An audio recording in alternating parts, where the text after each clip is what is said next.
Hello दोस्तों, आप सभी कैसे हो। वेलकम टू एपिसोड महाशिवरात्रि का एपिसोड 2। और आप लोगों को मैं जब मंदिर में ऐसे दर्शन करवा रही हूँ तो मुझे बहुत ही अच्छा लग रहा है। बहुत सुकून महसूस हो रही है कि मैंने तो दर्शन की ही, जिन्होंने दर्शन नहीं कर पाए उन्हें भी दर्शन करने का एक मौका मिल रहा है। और सबसे ज़्यादा खुशी की बात ये मिल रही है कि मेरी एंट्री होना और उस वक्त वहाँ मौजूद होना, और मुझे ये बहुत ही अच्छा आरती का लुत्फ़ उठाना मिल पाया। और आप लोगों को भी मैं आरती दिखा पा रही हूँ। और देखिए, मुझे इतना अच्छा लग रहा है कि मैं आपको इतने अच्छे तरीके से अंदर का जो मंदिर का दर्शन है बहुत अच्छे से करवा पा रही हूँ। देखिए, आप मंदिर के दर्शन कीजिए। ये अंदर का बिल्कुल न जाने कितने साल पुराना ये मंदिर है, और हम इनका दर्शन इतने अच्छे तरीके से कर पा रहे हैं। जय भोलेनाथ, जय भोलेनाथ, जय भोलेनाथ। आइए आप भी दर्शन कीजिए। और आगे मैं आपको पूरा व्यू दिखाती हूँ। मंदिर के चारों तरफ मैंने कैमरा घुमाया है। जिस तरीके से ये मंदिर को सजाया गया है भव्य रूप से, हम जितना हम लोगों से, हमारे पांडुनवासियों से बना, उतना ही आनंदमय यहाँ पे सजाना नहीं मायने रखता है, दर्शन और हमारे मन के अंदर की श्रद्धा मायने रखती है। बिल्कुल भावुक होकर हमने दर्शन किए और बहुत ही आनंद आया। आप लोग भी इस आनंद लीजिए इस मंदिर के, पुरातात्विक मंदिर का। और मैं आशा करती हूँ कि आप लोगों की सभी इच्छाएँ, आप लोग जो मन में मनोकामनाएं हैं अच्छे शुभ, वो सारे अच्छे सफल हो, सहज रूप से पूर्ण हो। और देखिए, ये मंदिर का पूरा व्यू है चारों तरफ, जो मैं कैमरे को धीरे धीरे आपको दिखा पा रही हूँ, ताकि फास्ट तरीके से घुमा दूंगी तो आप एकदम से देख नहीं पाएंगे। इसलिए मैंने इस व्यू को बहुत ही स्लो लिया है, ताकि आप अच्छे से दर्शन कर सके। जो माता बहनें भाई बड़े बुजुर्ग नहीं जा पाए, वो अच्छे से दर्शन कर ले। देखिए कितना अच्छा लग रहा है। वाकई में मंदिर जाने से मन को एक सुकून तो मिलता ही है, एक मन को तसल्ली मिलती है, बहुत आनंद आता है। वो वहीं जाके वही लोग बता पाते हैं कि जो गया है और दर्शन किया है। तो आप लोग ज़रूर जाए। कोई ज़रूरी नहीं है कि महाशिवरात्रि के दिन भी जाए, आप कभी भी जाकर इस आनंद को आराम से शांति मन से जाकर वहाँ आनंद ले सकते हैं। बहुत ही आपको अच्छा लगेगा। हमने जैसे ही यहाँ का दर्शन किया, फिर आपको हम आगे भी 3 मंदिर और दिखाएंगे। ये भोलेनाथ का बहुत बड़ा मंदिर है, शनिदेव का मंदिर है और साईं बाबा का, तो आगे हम वो भी आपको दिखाएंगे। देखिए, हमारा दर्शन हो चुका है, अब हम बाहर निकल रहे हैं। बाहर निकलते ही हमें दर्शन हो गए हैं। देखिए, यहाँ पर हनुमान जी का मंदिर है, जस्ट सामने हनुमान जी का मंदिर है, बिल्कुल निकलते से ही दर्शन हो जाते हैं। देखिए कितना सुंदर भव्य है, बिल्कुल देखिए। और फिर मैं बाहर निकल गई, क्योंकि हम लोगों को प्रसाद हमने वहाँ पर नहीं ये किया था, क्योंकि अंदर परमिशन नहीं थी कि प्रसाद आपको करना है। तो एक वृक्ष है, इमली का वृक्ष था, वो बहुत ही पुराना लग रहा था, वो इमली का पेड़ भी बहुत ही पुराना। और वहाँ जाकर हमने फिर प्रसाद वगैरह किए भगवान के पास में जाके। और देखिए, यहाँ पर एक हवन है, जहाँ पर आप चाहे तो अपने हिसाब से जैसे आराम से पूजा कर सकते हैं, क्योंकि मंदिर के अंदर तो इतना टाइम नहीं दे पाते हैं हम। तो बाहर बैठ के आप अपनी श्रद्धा के हिसाब से जैसे चाहे आराम से, जितने देर रुक कर आराम से पूजा याचना कर सकते हैं। क्योंकि अंदर बहुत भीड़ होती है, तो आपको दर्शन करने होते हैं और फटाक से बाहर निकलने होते हैं। क्योंकि कितनी लंबी लाइन, उतनी भीड़ थी उस दिन कि मतलब एक दूसरे को इतना ही अच्छा था कि धक्कम धक्की नहीं हो रही थी। पुलिस की व्यवस्था थी, बहुत अच्छा अरेंजमेंट था। इसके वजह से देखिए कितना अच्छा पंडाल वगैरह लगे हुए हैं चारों तरफ का। आप देखिए व्यू, देखिए कितना बढ़िया है, बिल्कुल बहुत ही अच्छे तरह से अरेंजमेंट किया गया था। बिल्कुल भी किसी को कोई परेशानी नहीं हुई। यहाँ पर भोले नाग देवता जी का भी एक मूर्ति थी, जहाँ पर सभी अपनी श्रद्धा के हिसाब से पूजा पाठ कर रहे थे। देखिए कितना सुंदर और बहुत ही बढ़िया। मन में अगर श्रद्धा हो तो कहीं पर भी आप जाकर अपने मन को, अपने दिमाग को शांत करके अपनी याचना मन्नत को मांग सकते हैं पूरा और जब वो पूरा हो जाता है तो हमें कोई भी मंदिर हो उस जगह पे हमारी श्रद्धा बढ़ जाती है। तो बिल्कुल वैसा ही है ये मंदिर। अगर आपके मन में कोई भी कामना हो तो डेफिनेटली वो, अगर कहीं पे भी किसी भी मंदिर में जाकर अगर पूरी होती है तो उस जगह के प्रति आपकी श्रद्धा और बढ़ जाती है। तो मुझे इस मंदिर के बारे में इतनी जानकारी तो नहीं है, लेकिन इतना जरूर जानती हूँ कि ये बहुत पुराना मंदिर है, जहाँ शायद काफ़ी लोगों की मनोकामना पूर्ण हुई। और देखिए, ये वो वृक्ष है जहाँ पे हम लोग अभी पूजा पाठ कर रहे हैं। सभी लोग, काफ़ी लोग बाहर निकल के आ गए हैं और पूजा कर रहे हैं। नारियल वगैरह सब हमने यहीं पे चढ़ाया। एक पेड़ है बहुत पुराना और बहुत ही बड़ा वृक्ष था वो। उसके चारों तरफ का आपको ऊपर का एक व्यू भी आपको मैं दिखा देती हूँ घुमा के, कि ये पेड़ कितना बड़ा था। और अभी इस टाइप के वृक्ष देखने को भी नहीं मिलते हैं, क्योंकि सारे वृक्ष तो कटते जा रहे हैं। अभी ऐसा वृक्ष देखना भी बिल्कुल दुर्लभ सा हो गया है। इतना बड़ा इमली का वृक्ष देखिए, बहुत ही बड़ा, इतना बड़ा था कि जो मंदिर है ना, मंदिर को छाँव दे दिया था। उस इतना बड़ा मंदिर है, मंदिर को उसके नीचे मतलब छाँव मिल गया। तो सोचिए वो कितना पुराना और कितना बड़ा इमली का पेड़ है। तो आजकल वही कह रही हूँ कि पेड़ देखने को नहीं मिलते, ऐसे पुराने वृक्ष भी देखने को नहीं मिलते हैं। बाय चांस ही शायद हमें देखने को मिले, और जहाँ ऐसा मिलता है तो वहाँ तो पूजा पाठ होती है, क्योंकि उन्होंने हमारे कितनी पीढ़ियों को हवा पानी पेड़ फल फूल देकर हमें नवाजा और हमको उतना प्यार दिया। तो डेफिनेटली इतना तो हमको बनता ही कि हम उस पेड़ के लिए थोड़ा सा श्रद्धा ये करें, मन को पूजा करके, या फिर अपने आप को ये करते हैं। और हम कई कई पेड़ों में तो धागे भी बांधे जाते हैं, पर यहाँ पे धागे का कोई ये नहीं था, सिर्फ यहाँ पे पूजा ही करना था। और अपने बस पंडाल देख लीजिए आप, कितना बढ़िया सजा हुआ है। और भीड़ देख लीजिए, ये तो बिल्कुल अभी स्टार्ट है। हम तो काफ़ी पहले चले गए थे, जिसकी वजह से हमें आरती करने का मौका मिल गया। और ये करीब 12 साढ़े 12 बजे का टाइम है। भीड़ अभी और बढ़ रही है। फिर हम लोग वहाँ से निकले, देखिए मेला लगा हुआ है। मेले में बच्चे लोग के पूरे सामान लगे हुए हैं। मेले में तो बच्चों का ही सामान लगा रहता है अधिकतर करके। अरे ये कितने का है? 150 एक। और ये वाला, ये द्रास वाला ये भी 150 का है क्या?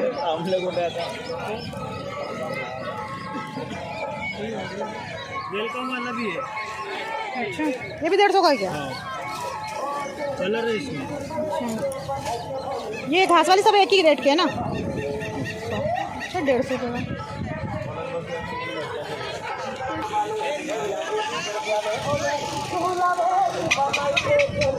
चलो क्या लाने गए?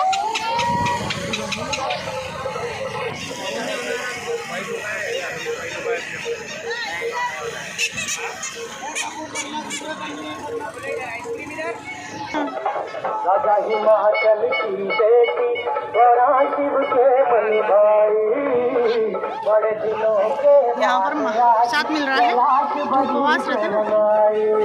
ब्रह्मा के पत्नी बनाते को साथ निभाते, ब्रह्मा के पत्नी बनाते को साथ निभाते, बोले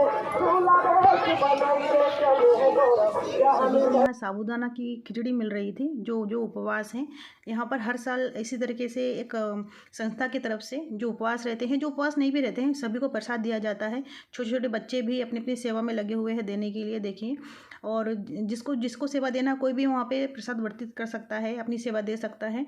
और बहुत अच्छी तरीके से अरेंजमेंट था, और सभी ने प्रसाद भी दिया। और चाय का भी व्यवस्था की गई है, मीठा पानी मतलब शरबत का, क्योंकि कई लोग उपवास रहते हैं तो कुछ और खाना पसंद नहीं करते हैं, तो उनके लिए मीठा पानी रखा है, क्योंकि ग्लूकोज की कमी हो जाती है। तो इतने दूर तक पैदल चल के आना, कई लोग नंगे पैर भी आते हैं, सबकी अपनी अपनी श्रद्धा होती है, तो उस हिसाब से पूरी व्यवस्था की गई है चारों तरफ से। बच्चों लोग ने भी प्रसाद का आनंद लिया, सभी लोगों ने प्रसाद खाए। और फिर वहाँ पर पानी के लिए भी व्यवस्था की गई थी, वहाँ पे एक टैंकर लगा दिया गया था, और जिसको पानी पीना वो पानी पिए। और ये डस्टबिन में ढूंढ रही थी, और देखिए यहाँ पे एक बोरी टंगी हुई थी, मैंने बोला कि सब इसमें डालिएगा कचरे को। और फिर बच्चों के पास आ गई, बच्चों ने खाया, और फिर हम लोग चाय की तरफ बढ़े। मैंने कहा चलो चाय भी देख लेते हैं कहाँ पर चाय है। तो हम चाय की तरफ जा रहे हैं। वहाँ पर चाय का भी अरेंजमेंट, जो एक पंडाल यहाँ पर है जिसमें प्रसाद दिया जा रहा था, मतलब खिचड़ी दी जा रही थी, प्रसाद नहीं था, सॉरी, खिचड़ी दी जा रही थी साबूदाना की। और एक तरफ में चाय दी जा रही थी। कई लोग चाय पीते हैं, खिचड़ी नहीं खाएंगे, क्योंकि उनको रात को ही खाना होता है, रात को भी नहीं खाते हैं वो, क्योंकि सुबह तक उपास रहना होता है, तो कोई हैवी चीज़ नहीं लेते हैं। तो ये देखिए चाय छोटे छोटे स्टील की गिलासों में चाय दी जा रही थी। और काफ़ी बुजुर्ग लोग भी आसपास बैठे हुए थे, और जो थके हुए थे बिल्कुल, मैं इनको भी देख रही थी कि इतना दूर से चल के बुजुर्ग इंसान लोग आए हुए हैं। और ये अच्छा होगा कि देखिए ये दादी अम्मा बैठी हुई यहाँ पे, अरेंजमेंट किया हुआ है, और लोग पी रहे हैं। ये छोटा सा ये मेरे जेठ का बेटा, इसको चाय दे दिया, तो स्टील का गिलास था तो एकदम गर्म था, उसमें मैंने और थोड़ा सा चाय डाल दिया तो और गर्म गर्म लगने लगा। बोले कि देखो आप पकड़ के रखो, बोले कितना गर्म है। तो मैंने बोली मैं आधे घंटे भी पकड़ सकती हूँ। तो फिर उसने ले लिया और वो पीने लगा, हाँ ठीक है करके। थोड़ा सा उसको भी ये बोलने से एनर्जी आ गई कि हाँ हाँ, तो फिर मैं भी पकड़ सकता हूँ, तो वो पीने लग गया। देखिए बाबा जी यहाँ पर चाय पी साबूदाना खा रहे हैं। मैंने भी उनको पूछा कि दादा आपको चाय ला दूँ क्या, तो बोले नहीं, बोले मैं साबूदाना खा रहा हूँ अभी। बोले देखिए उनके, मुझे ऐसा लग रहा है कि उन्होंने चप्पल नहीं पहने हैं। तो मुझे यही श्रद्धा की बात होती है, सब अपने हिसाब से, और वो उपवास भी होंगे। दूर दूर तक लोग आके बैठे हुए हैं, और मैं कैमरा आगे पीछे नहीं दिखा पाई कि कुछ लोग ऐसे ही बिना पंडाल के इसमें भी बैठे हुए हैं। और सभी का उपवास होगा 100%, क्योंकि सभी लोगों को जो है ना शिवरात्रि का उपवास छोड़ते हैं, चुकते नहीं, उनका उपवास रहता है। ये देखिए टैंकर है, यहाँ पानी की व्यवस्था की गई थी, मेरी बेटी भी वहाँ पानी पीने के लिए गई थी, तो मैंने भी वो भी कैप्चर कर लिया कि देखो इस तरीके से पानी की व्यवस्था रखी गई।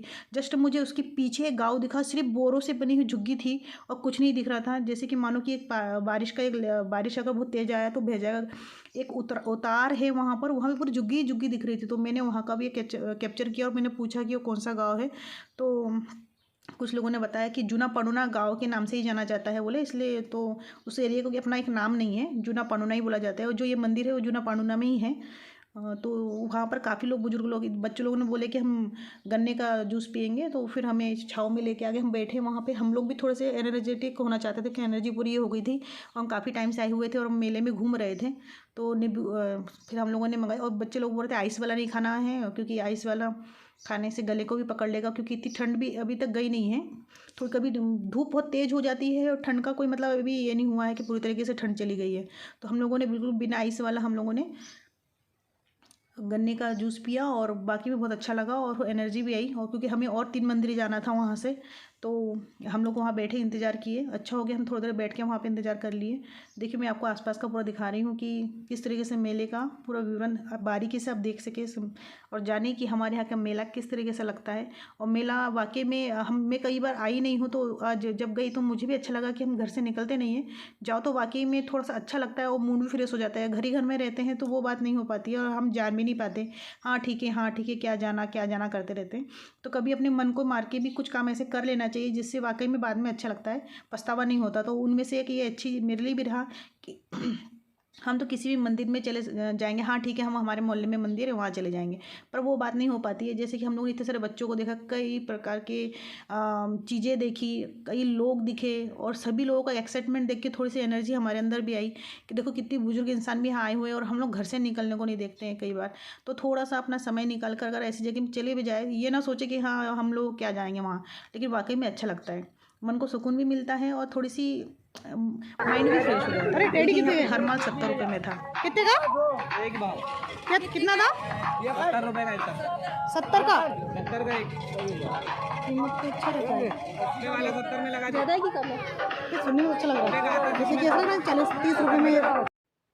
हर माल 70 रुपये में दे रहे थे। और फिर मेरी भतीजी बोलने लगी, बोले ले लेके चाची। मैंने कहा नहीं बेटा, मैं तो नहीं ले रही हूँ, आपको लेना तो ले लो। बोले नहीं रहने दो। फिर हम लोग आगे भी जाना था, मेले में भी मेला, और आगे मतलब हमको और मंदिरों में भी जाना था, और काफ़ी दूर तक निकलना था। ये बच्चे लोग, हम लोग एक ही गाड़ी लेके गए थे, तो मुझे छोड़ के आएंगे फिर इनको उठाएंगे, इसकी वजह से मैंने बोला कि चलो जल्दी चलते हैं, धूप तेज़ हो रही है।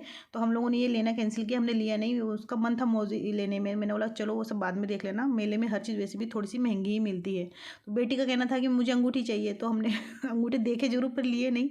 उसके डैडी ने कहा कि बेटा ये कहाँ अभी अंगूठी ले रहे हो तुम, चलो चलो करके। तो फिर उसको भी अंगूठी लेना कैंसिल करवाया। देखिए ये पायल वगैरह हर एक चीज़ आपको मतलब मेले में बहुत ले जा, कुछ एक चीज़ खरीद लेने से मन को बोलने को हो जाता है, और कुछ यादें ताज़ा हो जाती कि नहीं हम जूना पांडुना के या फिर महाशिवरात्रि में गए थे, मेले में गए थे, तो हमने वहाँ से ही अंगूठी लाई।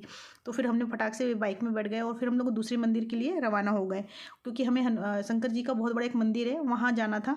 तो उसके बाद और भी मंदिरें हैं दो, एक शनि देव का मंदिर है, एक तो शनि सिंगनापुर में है कहते हैं कि मैंने, और यहाँ पर हमारे यहाँ पर भी एक मंदिर है शनि भगवान का, तो बहुत ही अच्छा भव्य मंदिर है। तो आपको उनका दर्शन करवाते हैं, चलिए हमारे साथ में, आप बने रहिए हमारे साथ।